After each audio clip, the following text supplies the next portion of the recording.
students, welcome back in our chapter tertiary and quaternary activities. And beta, we have also discussed about the types of tertiary activities in our previous lecture, in which we have studied about trade and commerce. Today we are going to start our next topic beta, and that is transport. Parivahan. As you all know that transport is a system in which passengers and goods move from one place to another. So development of cheap and efficient means of transport is necessary for the progress of a large and developing country like India.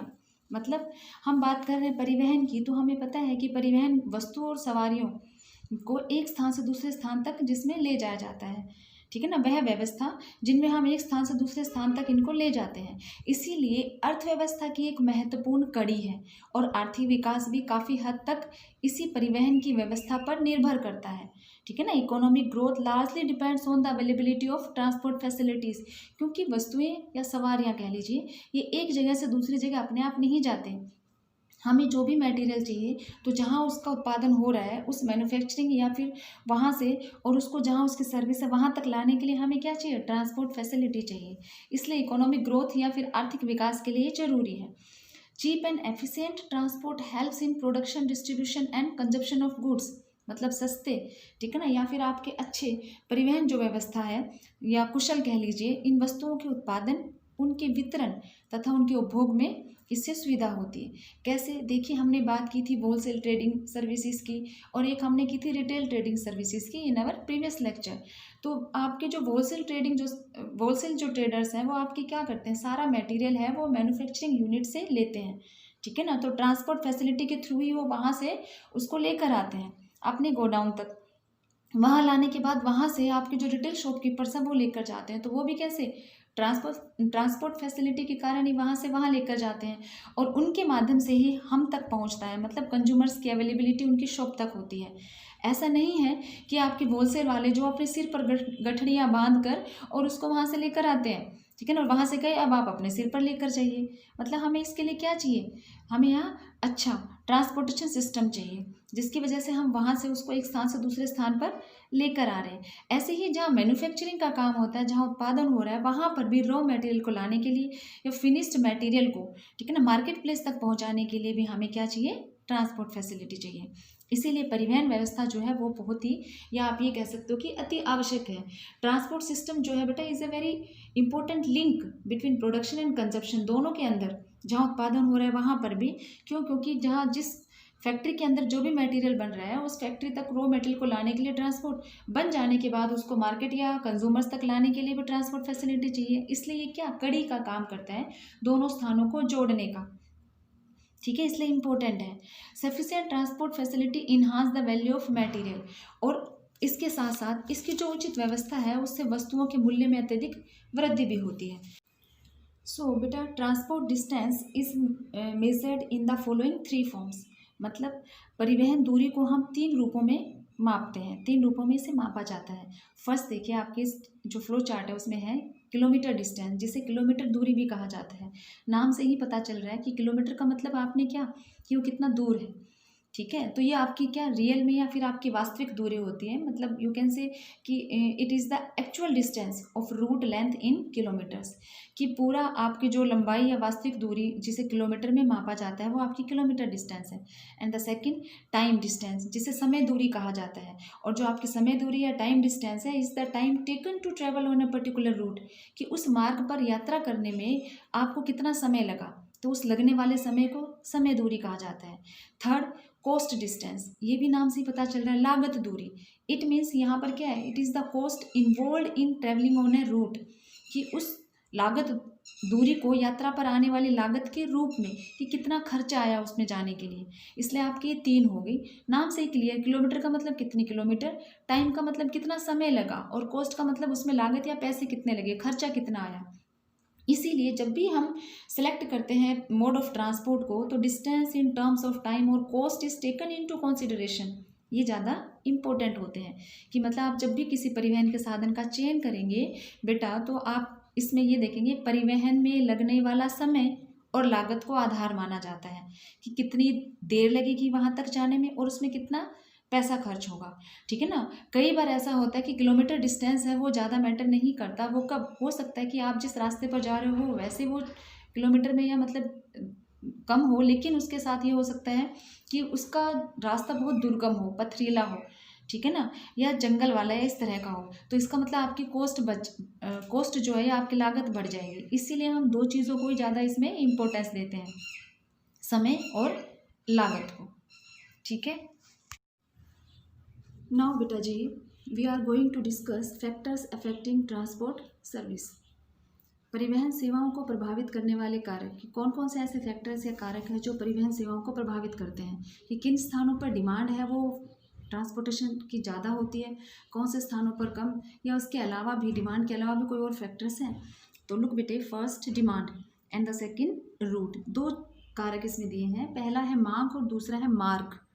First जो आपका demand देखिए, it depends on two things, first the size of population and the another the standard of living of the people, कि लोग मतलब जो area है उस area में जनसंख्या का आकार है वो कितना है, मीन्स कि वहाँ पर रहने वाले लोगों की संख्या, कि वहाँ पर कम लोग रहते हैं या ज़्यादा।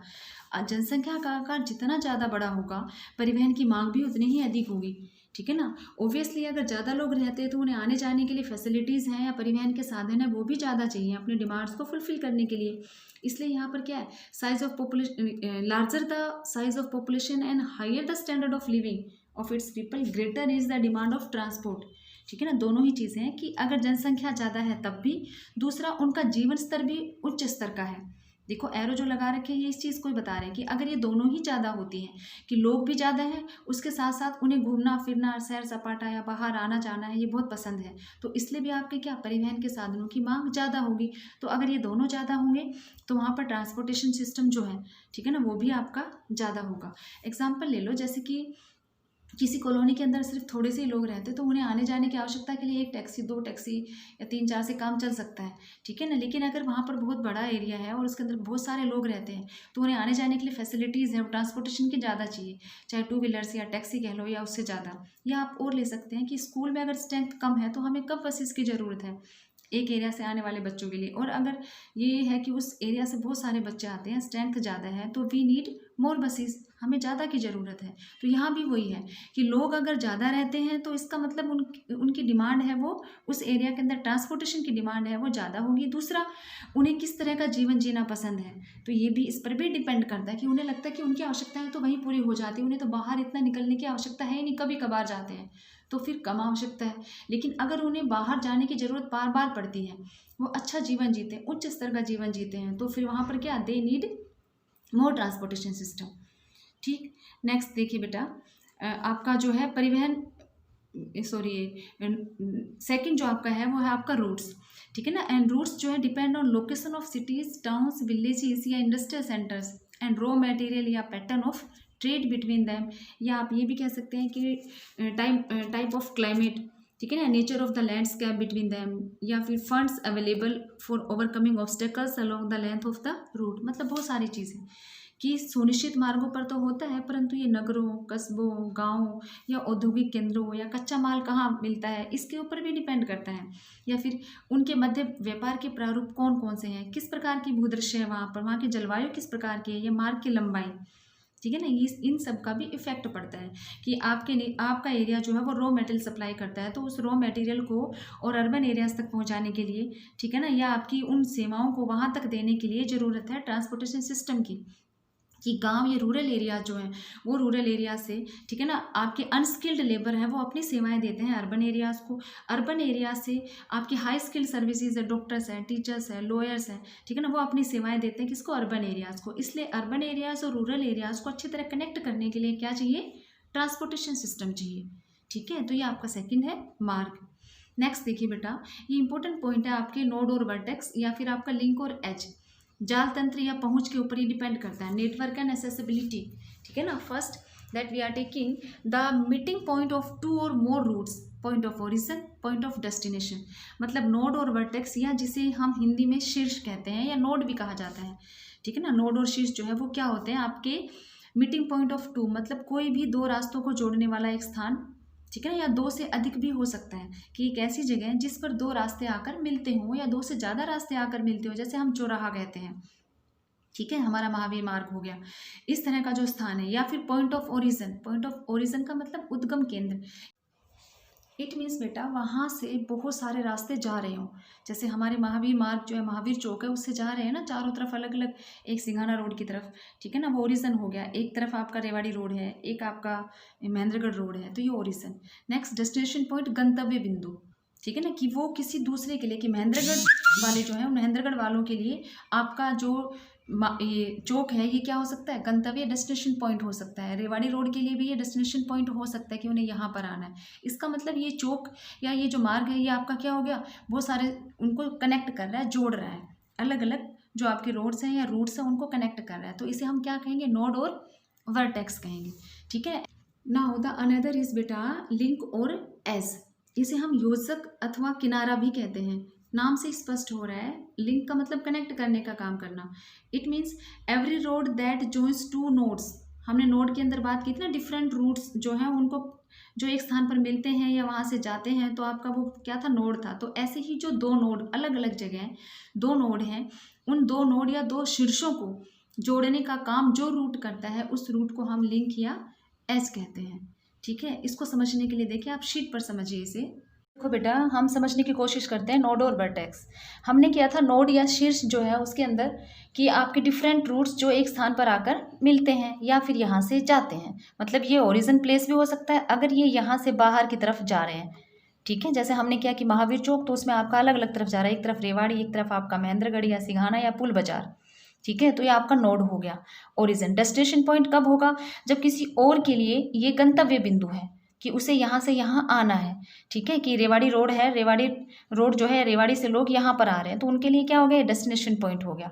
तो नोड का मतलब जहाँ टू या मोर देन टू पॉइंट्स हैं वो मिल रहे हैं, वो प्लेस, तो नोड हो गया। ऐसा ही एक नोड कहीं और है, यहाँ पर भी आपके अलग अलग कोई भी रूट या मार्ग जो है वो आकर मिल रहे हैं, तो ये भी आपका क्या हो गया, शीर्ष हो गया। अब हम बात करते हैं लिंक और एच की। हमने इसमें किया कि आपके जो दो नोड हैं उनको कनेक्ट करने का जो काम करता है, ऐसा रूट। तो यहाँ पर कौन सा रूट है बेटा, ये रूट जो आपके इस नोड को और आपके इस नोड को कनेक्ट करने का काम कर रहा है, इसलिए यहाँ पर यही रूट जो है, यही आपका क्या है, लिंक और एच है, ठीक है। मतलब आप ये कह सकते हो कि उदाहरण ले, हमारे लिए तो आपका ये रेवाड़ी रोड हो गया, ठीक है, ये हमारा महावीर चौक हो गया, ये रेवाड़ी का कोई ऐसा ही नोड हो गया। इनको कनेक्ट करने वाला रूट जो है वो आपका लिंक या एच कहलाएगा। समझ में आ गया होगा बेटा, ठीक। Let's move to next type बेटा, कम्युनिकेशन सर्विसेज, संचार सेवाएं। और हमने कई बार पढ़ा है कि संचार का मतलब यहाँ पर क्या है, sending and receiving messages, the process in which we receive messages, ठीक है ना, and we send to messages another person, किसी दूसरे को अपना संदेश पहुँचाना या उसके संदेश को प्राप्त करने की ये जो प्रोसेस या प्रक्रिया है, उसी को हम संचार कहते हैं।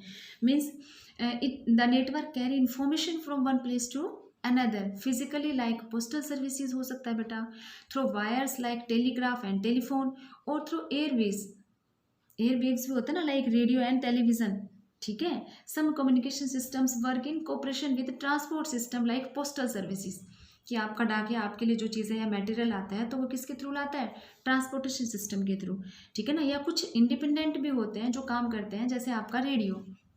तो यहाँ पर क्या, बहुत सारे हो गए आपकी कम्युनिकेशन सर्विसेज। जब हम इनको डिवाइड करते हैं पार्ट्स के अंदर, तो मेन हम यहाँ पर लेते हैं पर्सनल के अंदर, मीन्स ऑफ जो कम्युनिकेशन है पर्सनल, या फिर आपके मास। पर्सनल मतलब आपके खुद के, आपका लेटर, आपका टेलीफोन, टेलीग्राम, फैक्स, ईमेल या इंटरनेट, आपका खुद का, ठीक है ना, इंडिविजुअल जिसे हम कह रहे हैं, रिलेटेड टू योर, ठीक है। नेक्स्ट मास का मतलब हो गया समूह से, तो समूह या पब्लिक वाला जो है उसमें रेडियो, टेलीविजन, सिनेमा या सैटेलाइट या न्यूज़पेपर्स या मैगजीन्स या बुक्स या पब्लिक मीटिंग्स भी हो सकता है बेटा, सेमिनार्स एंड यू कैन से कॉन्फ्रेंस, ठीक है ना। ये सब आपके क्या हो गए, मास कम्युनिकेशन के अंदर आ गए। मतलब जो आपके खुद के हैं वो आपके पर्सनल या निजी या व्यक्तिगत हैं, और जिसके अंदर एक साथ बहुत सारे लोगों को सूचना मिल रही है, कि टीवी के ऊपर रिपोर्ट आ रही है, टीवी के ऊपर न्यूज़ आ रही है तो वो सब देख रहे हैं, न्यूज़पेपर आ रहा है तो सबके घर में सेम आ रहा है, एक साथ आ रहा है, तो वो आपके क्या हो गए, मास कम्युनिकेशन सोर्स हो गए। आपका लेटर है वो सिर्फ आपके लिए है, ठीक है ना। आपका टेलीफोन है वो सिर्फ आपके लिए है, आपका इंटरनेट को आप ही इस्तेमाल कर रहे हैं अपने पर्पज़ के लिए, तो ये आपके क्या हो गए, पर्सनल कम्युनिकेशन हो गए। इसमें कुछ ऑडियो और कुछ बेटे आपके विजुअल, कुछ ऑडियो विजुअल दोनों होते हैं। कुछ वो जिन्हें हम सुन सकते हैं, फॉर एग्जांपल रेडियो, कुछ वो है जिसे हम सुनने के साथ साथ देख भी सकते हैं, मतलब श्रव्य और दृश्य दोनों। तो आपका टेलीविज़न, हम सुन भी सकते हैं, देख भी सकते हैं। कुछ ऐसे हैं जो लिटरेट पीपल के लिए हैं, जैसे न्यूज़पेपर्स हैं, मैगजीन्स हैं, ठीक है ना। और कुछ ऐसे भी हैं जिनका फ़ायदा सभी उठा सकते हैं, सबको सूचनाएं दी जा सकती हैं, जैसे रेडियो और टेलीविज़न, क्योंकि सुना जा सकता है और उसको समझा जा सकता है, टेलीविज़न में इवन उसे देखा भी जा सकता है। तो ये आपके क्या हो गए, डिफरेंट कम्युनिकेशन सर्विसेज। इनमें से बेटा आपके रेडियो टेलीविज़न जो है वो मास मीडिया में है, तो ये इम्पोर्टेंट रोल प्ले करते हैं फॉर एडवर्टाइजिंग एंड एंटरटेनमेंट, ठीक है ना। मतलब आपके मनोरंजन के लिए भी, जैसे बहुत सारे सीरियल्स आप देखते हो या न्यूज़ भी आप उसके अंदर सुन रहे हैं या देख रहे हैं या समझ रहे हैं। ऐसे न्यूज़पेपर्स हैं, ये एक स्ट्रॉन्ग प्रिंट मीडियम है, as they are able to cover events happening anywhere in the world, कि विश्व में कहीं भी कोई भी घटना घटती है तो ये उसको कवर करते हैं, आपको उसके बारे में जानकारी मिलती है। और सैटेलाइट कम्युनिकेशन है वो information of the earth from space, ठीक है ना, कि आपकी पृथ्वी की पूरी जानकारी है वो अंतरिक्ष से आपको देता है। और इंटरनेट जो बहुत तेज़ गति से आपका बढ़ रहा है, has really revolutionised the global communication system, मतलब आपका वैश्विक समाचार तंत्र में वास्तव में क्रांति जो ला दी है वो आपके इंटरनेट ने ला दी है। तो ये सब आपकी क्या है, कम्युनिकेशन सर्विसेज या संचार सेवाएं। नाउ बेटा जी we are talking about services. अब हम फिर से बात करते हैं किसकी, सेवाओं की। And there are different types of services that are given in a society या फिर receive from different people in a society. समाज में अलग अलग लोगों द्वारा जो सेवाएं ली जाती हैं या फिर बेटा जो दी जाती हैं, उन सब की हम इसे बात करेंगे। फर्स्ट देखिए, some services are made for industry, some for people and some for both industry and people. कुछ सेवाएं ऐसी होती हैं जो उद्योगों को दी जाती हैं। तो इंडस्ट्री जो है बेटा, उनको सर्विसेज किस प्रकार की चाहिए, उन्हें स्किल्ड या अनस्किल्ड या लो स्किल्ड लेबर चाहिए, कम कुशल भी चाहिए, और बढ़िया अच्छा काम करने वाले श्रमिक हैं उनकी भी उनको आवश्यकता होती है, वो सेवाएं। या फिर ट्रांसपोर्टेशन, कि उनके जो भी आसपास वाले एरियाज़ हैं वहाँ से रॉ मटेरियल ईजिली उनकी इंडस्ट्री के अंदर आ जाए, और इंडस्ट्री से उनका जो फिनिश्ड प्रोडक्ट है, तैयार सामान या माल है, उस माल को डिफरेंट नियरेस्ट एरियाज़ या मार्केट प्लेस जो उसमें ले जाने के लिए भी ट्रांसपोर्ट फैसिलिटी चाहिए, ठीक है। अब सम फॉर पीपल, लोगों के लिए हमें क्या, हर प्रकार के समाज में जीने के लिए हमें हर चीज़ की आवश्यकता होती है, बिकॉज हम क्या है, सोशल एनिमल में, या फिर ह्यूमन जो है वो किसके अंदर, सामाजिक प्राणी में आता है। तो डॉक्टर्स, लॉयर्स या फिर जो चीज़ें हैं उनकी सेवाएं, इवन ट्रांसपोर्ट फैसिलिटी भी। तो ये सभी सेवाओं की सर्विसेज की ज़रूरत है वो ह्यूमन बींग्स को पड़ती है। And some for both industry and people, और कुछ ऐसी भी होती है बेटा, ठीक है ना, जो दोनों को, जिसकी ज़रूरत दोनों को पड़ती है। तो आप इसमें ट्रांसपोर्टेशन ले सकते हैं कि इंडस्ट्री को भी ज़रूरत है और हमें भी ज़रूरत है, ठीक है ना। अब नेक्स्ट देखिए, लो ऑर्डर सर्विसेज, ठीक है ना, और एक है हाई ऑर्डर सर्विसेज। तो लो ऑर्डर सर्विसेज जो कि निम्न स्तरीय सेवाएं कहलाती हैं, ठीक है ना, ये संख्या में ज़्यादा होती हैं, बजाय ज़्यादा दी जाती हैं, या फिर आपकी सामान्य और विस्तृत होती हैं बजाय किसके, हाई ऑर्डर सर्विसेज की। तो लो ऑर्डर सर्विसेज कौन सी होंगी, such as grocery shops, laundries, ठीक है ना, ये सब कॉमन होती हैं, जो आमतौर पर आप देखोगे गली गली में जगह जगह पंसारी की दुकान है या फिर लॉन्ड्री है, इस प्रकार का मटेरियल अवेलेबल करवाने वाले लोग, सेवा देने वाले लोग आपको मिल जाते हैं, ये निम्न स्तरीय हैं। और जो दूसरी हम ले रहे हैं हाई स्किल या फिर आपकी हाई ऑर्डर सर्विसेज जो ले रहे हैं, उच्च स्तरीय सेवाएं, तो इसके अंदर आपकी लेखाकार या परामर्शदाता या फिर काय चिकित्सक, मतलब आप ये कह लीजिए कि इसमें आपके फिजिशियंस या फिर आपके अकाउंटेंट्स या फिर आपके कंसल्टेंट्स, मतलब स्पेशलाइज्ड होती है ये, ठीक है। ये आपको कम मात्रा के अंदर मिलती है, हर जगह नहीं मिलेंगी। नेक्स्ट हम जो सर्विस ले रहे हैं कि इन्वॉल्व फिजिकल और मेंटल लेबर। कुछ व्यक्ति शारीरिक काम या श्रम करते हैं और बेटा कुछ मानसिक, मेंटली, ठीक है ना, वर्क करते हैं। तो जो फिजिकली वर्क करते हैं उसके अंदर आपका गार्डनर है, लॉन्ड्रर है या आपका बार्बर है, ये सब क्या है, फिजिकल लेबर कहलाते हैं, जो आपका शारीरिक श्रम करते हैं, जैसे माली, धोबी या नाई। नेक्स्ट हम जो मेंटली वर्क करने वाले जो ले रहे हैं, ठीक है ना, जैसे आपके मेंटली मतलब आपके मानसिक जो श्रम करते हैं या वो कार्य करते हैं, वो आपके टीचर्स, लॉयर्स, फिजिशियंस या म्यूजिशियंस, ये क्या करते हैं, परफॉर्म मेंटल लेबर, ठीक है। मतलब आपके अध्यापक कह लीजिए या आपके वकील या आपके चिकित्सक या संगीतकार, ये मानसिक श्रम करते हैं। इनके अलावा बेटा कुछ सर्विसेज ऐसी होती हैं जो रेगुलेटेड होती हैं, मतलब नियमित रूप से दी जाती हैं, एंड सुपरवाइज और परफॉर्म्ड बाय गवर्नमेंट्स और कंपनीज, कि उनको देखना, ठीक है ना, या उनके रख रखाव वाला जो कार्य है वो या तो किसका होता है, सरकार का होता है या पर्टिकुलर कुछ कंपनीज का होता है। जैसे आपके महामार्ग हैं या आपके पुल हैं, जैसे आपका ना making and maintaining highways, bridges, maintain fire fighting departments, या सप्लाइंग और supervising education and customer care, ये क्या इंपॉर्टेंट एग्जांपल्स हैं ऑफ रेगुलेटेड सर्विसेज के। And these are often supervised और परफॉर्म्ड बाय गवर्नमेंट्स और कंपनीज, कि सरकार ये कार्य करती है, मतलब पर्यवेक्षण का काम, ठीक है ना। इनके निष्पादन का जो कार्य है वो सरकारें या फिर कंपनियां करती हैं।